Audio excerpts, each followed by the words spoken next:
This is a reply video to Matt Easton's How to Hold a Viking Sword Maybe. And basically all I wanted to do is actually address him and some of the ideas that Roland Warzecha has and give my view on it. But I didn't have a sword that was the right hilt length. So what I had to do was modify my old sword that was given to me as a gift by a friend of mine that passed away. I'm sure he wouldn't mind. It's 8 centimeters, which is about 3.5 inches. And Matt has one that's 9 centimeters, which if you pay attention to, it's almost 4 inches, not quite on his. But mine, actually, the widest part is 8 centimeters. The other swords we have from Medieval Shop are designed for later century. I didn't set up more like you for a gauntlet. It has an actual Brazil nut pommel, but this one has like a type H pommel and it's slightly rounded, much like a Brazil nut. I have a slightly, I can't remember the exact guard number right now in workshop typology. But I like this. Even with it this tight, with this slight rounding, it gives you more than enough to use. And if you notice what's happening, if I use the full reach and extension of it, whether I crank it to start off with my hacking style cut or my chopping cut, you end up in this position. Your hand's going to end up in this position just like at 708 in Matt Easton's video. And Roland Warzecha holds it this way in his newest video. The thumb's not directly behind, but a lot of times Roland will put his thumb directly behind, and it looks like he has some pictures that appear that that's what they're doing. And they're holding it back, cutting with the elbow, and this fashion leading with the arm is what I would imagine. Because it ends up in a proper position to cut with, the proper edge alignment. And you can control the edge alignment in hacking or chopping style cuts by putting the thumb slightly over to one side. So the tight grip shouldn't make any difference, and with mead allows me, which we'll experiment with that in a minute, to crank the sword. To actually like get extra power in a blow with a heavy sword like this by cranking it. Roland uses this technique because he likes to support his shield with it with proper mechanics so they can't push against his blade, because you're using more of the end of the sword and it's more weak, so you have to have something to re-brace it. I call this more of a knife grip. It ends in almost a knife grip. So you could add force behind it with a push cut or a draw cut, as Roland uses it for as well, like they use in HEMA a lot. Also, better point control if you're trying to get in niches or something, or stab through something, and get full extension and reach of the sword if necessary. But honestly, there's applications, I believe, for the hacking style, which is not hacking, but like the club grip or the grip it seems to want to put your hand in, and those would be close-in cutting. If I'm cutting very close in, I would be using that to cut that way, to get in close. If I'm cutting straight down the center, or in close to my body, or crossed, then it's more of a draw cutting hacking motion. So that works really good for that as well. But we'll go ahead and test this out, and basically all I try to do is see if I'm correct, but I believe every time you're going to end up in this position, especially with that tight hilted of a sword that's 8 centimeters. Let's get started. Okay, Roland Warzecha has witnessed in different depictions historically, it appears they're holding the sword like this with their shield. Basically, they have a grip on it very similar to this. But I believe no matter what, on 8 centimeter or 9 centimeter sword, that's going to end up inside your hand. This is going to slip right inside as you use it, no matter what, even if you crank it. But this gives proper cutting alignment. It does allow for more point control, someone to use it that way, or to support their shield, as Roland uses it. It allows for push cuts and draw cuts, like are used in HEMA a lot. But it's also good for hacking style cutting. You lead with the arm cut. And basically what we're going to do is try that out and see how that works. The thumb can be directly behind it or slightly off to the side. It appears for more control, just like in 708 on Matt Easton's video that we're replying to. He pretty much holds it in that exact position. So let's go ahead and see how it cuts in that position, really with the elbow.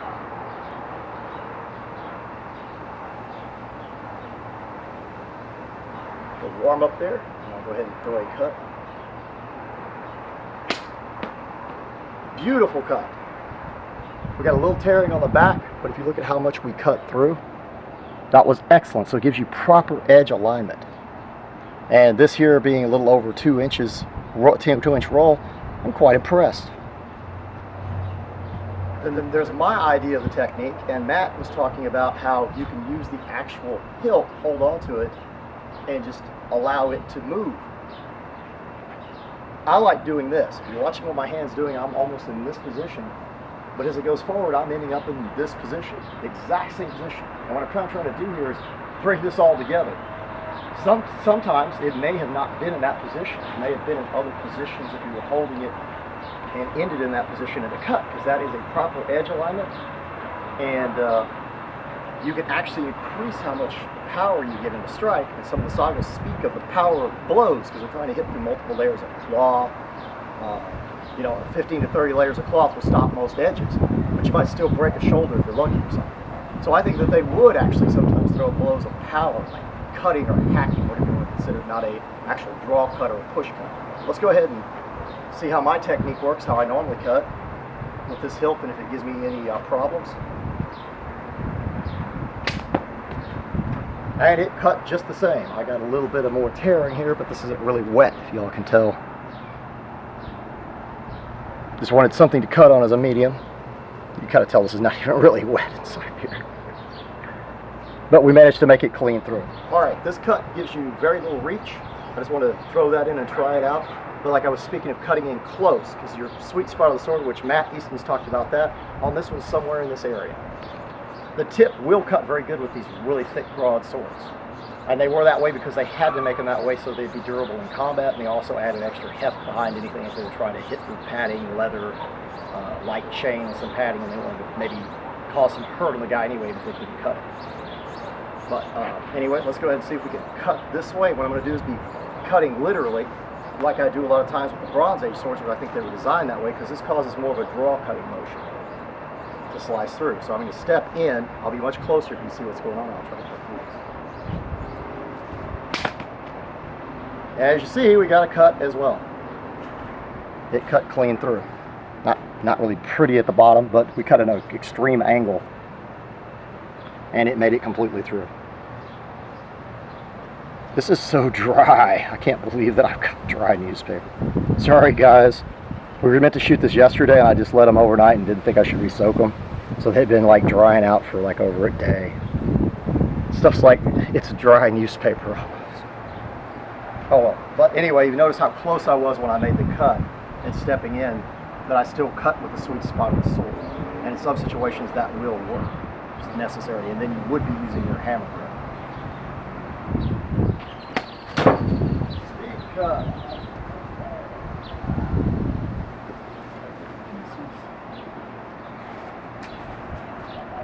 That's with my cranking technique and the speed. Sorry, I had to go pick up the pieces. Oh, or I have it right. No, I don't have it right. It's great how you get confused when you're doing something. That, I believe, was that how it was? It's the right piece now. This is the cut. It's just confusing me. Oh, it's the way I did the tape. Makes sense now. That's the cut there. You can see it. Got a little tearing on the back, but that was a speed cut. Nothing was holding it in place or anything. The sword does have some niches in it. I will add from testing different stuff that I've been reluctant to totally take out because it takes so much grinding and pain, but it still has a decent edge. And my hand ended in the appropriate position. That seems to be the one of question. You see the little niches in the blade. The little lines are the niches in the blade from me testing that chain. I need to work on it more. So theoretically, in my beliefs, if you're cutting with the blade, it's going to be used. It's going to end up in this position if you have a sharp hilt, which I sharpened just to be able to make a little point about this. And what I like is if I'm cutting, I'm cranking it. What I'm doing here, a lot of people in the SCA will use a trigger. There's other swords that historically that have a ring here. There's even a depiction of a Viking sword being held, or a sword from that era, with the finger that way. Now, I wouldn't do that for single combat, but when you're using a shield, maybe you could do that. I don't particularly like that. But if it's tight enough, the hilt, you've got the quillian against the back of the thumb, if you're just holding it in that standard grip, and you have the little pinky against the back of the, this is a type H pommel. But it allows you to get the sword moving, kind of like how Roland talks about moving the arm first and then the body. Because if you move the body first, you get more power, but you lose the surprise in the attack. You don't get the blade out there and attack.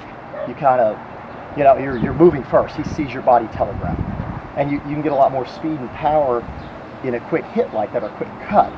So I like using it that way, and it allows you to have the blade back if you want it. A lot of old pictures you'll see you really holding it this way as well, especially with these type of grips. So I think that it all comes together, that this is the ending position no matter what, and it can be the starting position, or it can be a position to push cut, draw cut, or get more control of the sword for thrusting or use on the back of the shield. As Roland, you've seen him use in very many videos to control his shield to keep somebody from manipulating. So anyway, Matt, I was just saying how you said maybe. I don't think it's maybe. I think that's what happens. There is no maybe to it. Your hand's going to end up in this position. Like I said, this is 8 centimeters here, not 9. So that's a little over 3 inches. It's very, very tight. But for in cutting, I will change this a little bit. If you're cutting in close, you're going to want your hand in that position. Let's say for some reason you're in that close, or you're trying to attack somebody straight down the center with the edge. You're going to want your hand in that grip to start with. That's the way it takes place when you're cutting in that close to the body. So I think all in all, the hilt was a really good grip, considering people did not wear gauntlets often. If you were wearing a big heavy gauntlet other than just some chain on the back of your hand or something ripped into a glove, or a really thick glove, and you were worried about hitting your hand, which we believe the shield helped protect that and keep that from being a necessity, then yes, the modern hilt makes sense when they start making the palm smaller, making it longer, and you end up start cranking the, if you're using any cranking power, it's on the actual hilt itself. You're having to use it itself, not the actual sword hilt, to help you and aid you in any way to get the faster response. A lot of the earlier blades were heavier, so they had a lot of power and blows and strikes.